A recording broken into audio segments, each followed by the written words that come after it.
Squid game के final season की ending ने फैंस को बहुत ज्यादा इमोशनल किया है। आई मीन लिटरली इससे ज्यादा बुरा क्या ही हो सकता था। एंड सीजन 2 के गेम्स को हमने जितना एंजॉय किया था, सीजन 3 के सारे गेम्स ने हमें उतना ही ट्रॉमेटाइज किया है। बट एक चीज तो हम सब मानते हैं कि इन गेम्स ने इस शो को आइकॉनिक बनाने में सबसे बड़ा रोल प्ले किया है। सो नाउ हम ब्रेक डाउन करने वाले हैं स्क्विड गेम सीजन 3 में दिखाए गए तीनों ही गेम्स को। फर्स्ट गेम था हाइड एंड सीक। सीजन 3 में फीचर किया जाने वाला फर्स्ट गेम आई थिंक हम सब ने बचपन में खेला होगा, छुपम छुपाई। लेकिन स्क्विड गेम में इसमें एक ट्विस्ट ऐड किया गया है। सबसे पहले सारे प्लेयर्स को इस लार्ज गम बॉल मशीन से रैंडमली एक बॉल पिक करनी थी और ब्लू बॉल आने पर वो ब्लू टीम में जाते और रेड बॉल आने पर प्लेयर्स रेड टीम में इंक्लूड होते हैं। इसके साथ उन्हें उसी कलर की वेस्ट भी दी गई जिस टीम में वो थे।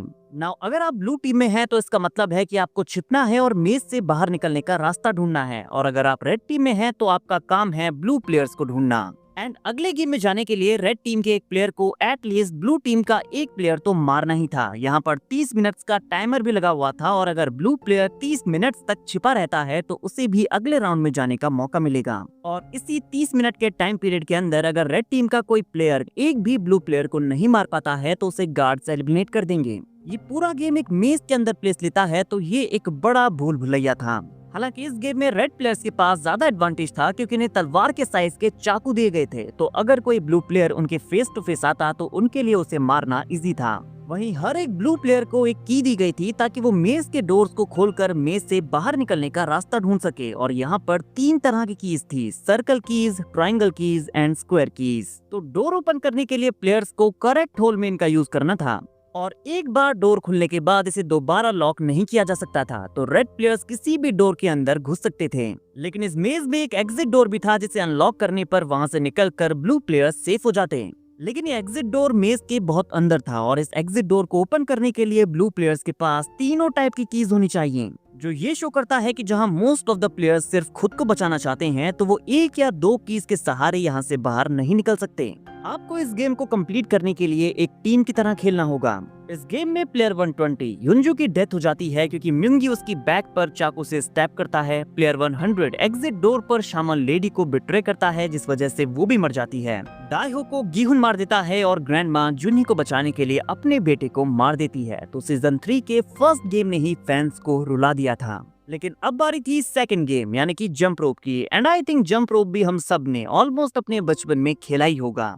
इस गेम में प्लेयर्स को ब्रिज के एक साइड से दूसरे साइड पहुंचना था, और ये एक रेलवे ब्रिज था जिसके एक side red light green light वाली डॉल यंग ही थी, और दूसरी साइड थी एक न्यू बॉय डॉल जिसका नेम है चुलसू। इन दोनों डॉल्स ने यहाँ पर एक जायंट रोप होल्ड की हुई थी जो कंटिन्यूअसली स्विंग हो रही थी, और प्लेयर्स को 20 मिनट के टाइम के अंदर इस ब्रिज को क्रॉस करना था और साथ में इस रोप के ऊपर से जंप करते हुए जाना था। यहाँ प्लेयर्स किसी भी ऑर्डर में ब्रिज क्रॉस कर सकते हैं, लेकिन लाइन में आप जितने पीछे होंगे आपके फेल होने के चांसेस उतने ही ज्यादा बढ़ जाएंगे क्योंकि आपके पास टाइम बहुत कम बचेगा। बट फ्रंट वाले प्लेयर्स को भी यहाँ पर खतरा था क्योंकि प्लेयर 96 अपने बाद किसी भी प्लेयर को ब्रिज क्रॉस नहीं करने दे रहा था। वो धक्का मारकर सबको नीचे फेंक रहा था ताकि प्राइज मनी कम लोगों में बटे। तो गीहुन का सबसे पहले ब्रिज को क्रॉस करना उसके लिए फायदेमंद साबित हुआ। एंड इस ब्रिज में जब आप रोप के ऊपर से जंप कर रहे थे तो ब्रिज के बीच में एक बड़ा सा होल भी था, तो प्लेयर्स को यहाँ पर एक जंप में रोप के साथ इतने बड़े गैप को भी कवर करना था जहाँ पर कई सारे प्लेयर्स के पैर लड़खड़ा जाते हैं और वो रोप से टकराने के बाद नीचे गिर के मर जाते हैं क्योंकि ग्राउंड यहाँ से कई फीट नीचे था। कुछ प्लेयर्स तो यहाँ पर अदर प्लेयर्स को धक्का मारकर नीचे गिरा रहे थे, जो कि उनके सेल्फिश नेचर को दिखाता है। वो पैसों के लिए कितने भी प्लेयर्स को मारने के लिए तैयार थे क्योंकि ऐसा करने पर प्राइज मनी का ज्यादा हिस्सा उन्हें मिलता। और इसी गेम में जुन्ही की भी डेथ हो जाती है। गीहुन उसे बचाना चाहता था लेकिन अब टाइम बहुत कम रह गया था, एंड जुन्ही के फ्रैक्चर्ड एंकल की वजह से वो जंप भी नहीं कर पाती, और वो गार्ड्स के हाथों से मरने की जगह एज से कूदकर नीचे गिर जाती है और ग्राउंड से टकराकर मर जाती है।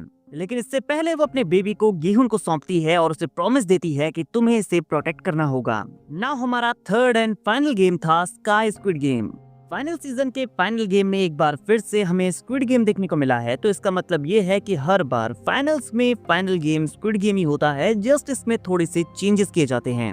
इस गेम में ग्राउंड से ऊपर काफी हाइट पर 3 प्लेटफॉर्म्स थे, स्क्वायर, ट्रायंगल एंड सर्कल। और जब प्लेयर्स इन प्लेटफॉर्म्स में थे तो उन्हें अगले प्लेटफॉर्म में जाने के लिए कम से कम एक प्लेयर को मारना था। हालांकि वो चाहे तो एक से ज्यादा प्लेयर्स को भी मार सकते हैं, लेकिन जब प्लेयर 100 एंड उसके फ्रेंड्स को ये रियलाइज हुआ कि वो मिनसू, गीहुन एंड बेबी को मार सकते हैं, तो इसका मतलब ये है कि हर एक प्लेटफॉर्म के लिए उन्हें एक बलि का बकरा मिल चुका था। क्योंकि एक बार 3 लोग मर जाएं तो एंड में जितने भी प्लेयर सर्कल प्लेटफॉर्म में बचेंगे उनमें वो प्राइज मनी बांट दिया जाएगा। नाउ इस गेम का राउंड तभी स्टार्ट होता है जब आप फ्लोर पर रखे हुए इस बटन को प्रेस करके रेड से ग्रीन टर्न करते हैं। इससे टाइमर स्टार्ट हो जाता है और एक बार 15 मिनट्स का टाइमर शुरू हो गया तो आपको इसी टाइम के अंदर एक प्लेयर को प्लेटफॉर्म से नीचे फेंकना होगा। अगर कोई टाइम शुरू होने से पहले ही प्लेटफॉर्म से नीचे गिर जाता है तो ये किल काउंट नहीं होता, जैसा कि हमने फाइनल प्लेटफॉर्म में म्यूंगी के साथ देखा।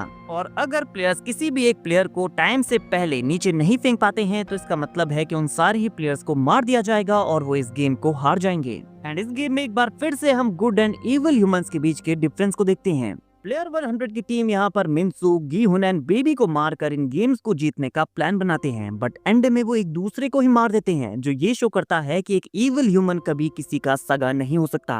वो पैसों के लिए कुछ भी कर सकते हैं। वहीं म्योंगी भी अपने खुद के बेबी को इस प्लेटफॉर्म से नीचे फेंकने के लिए तैयार था ताकि वो इस प्राइज मनी को घर ले जा सके। और इससे बड़ा इविल ह्यूमन और क्या ही हो सकता है जो पैसों के लिए अपने न्यू बॉर्न बेबी को मारने के लिए तैयार है। लेकिन गीहुन ये प्रूव करता है कि सारे ह्यूमंस बुरे नहीं होते। वो खुद को बेबी के लिए सेक्रीफाइस कर देता है। उसने जुनही से प्रॉमिस किया था कि वो किसी भी हाल में बेबी को प्रोटेक्ट करेगा। वो गेम्स को रोक तो नहीं पाया, लेकिन उसने फ्रंटमैन एंड वीआईपीज को ये प्रूव करके दिखाया कि उसके लिए ह्यूमैनिटी आज भी पैसों से ऊपर है। वो इस न्यू बॉर्न बेबी, जो कि ह्यूमन की सबसे प्योरेस्ट फॉर्म होती है, उसके लिए खुद को सेक्रीफाइस कर देता है। और इसी के साथ हमारे स्क्विड गेम सीजन 3 के सारे ही गेम खत्म हो जाते हैं। सीजन के एंड में अमेरिकन स्क्विड गेम को टीज किया गया है, तो शायद अमेरिकन स्क्विड गेम में हमें कुछ न्यू गेम्स देखने को मिलेंगे। लेकिन उससे पहले गाइज आप कमेंट करके बताइए कि सीजन 3 से आपका फेवरेट गेम कौन सा था। कमेंट्स में रैंकिंग करके बताइए कि आपके लिए सबसे हार्डेस्ट एंड सबसे इजीएस्ट गेम कौन सा था। वीडियो अगर अच्छी लगी हो तो वीडियो को लाइक और चैनल को सब्सक्राइब करना ना भूलें, बिकॉज ऐसी अमेजिंग वीडियोस हम डेली लाते रहते हैं।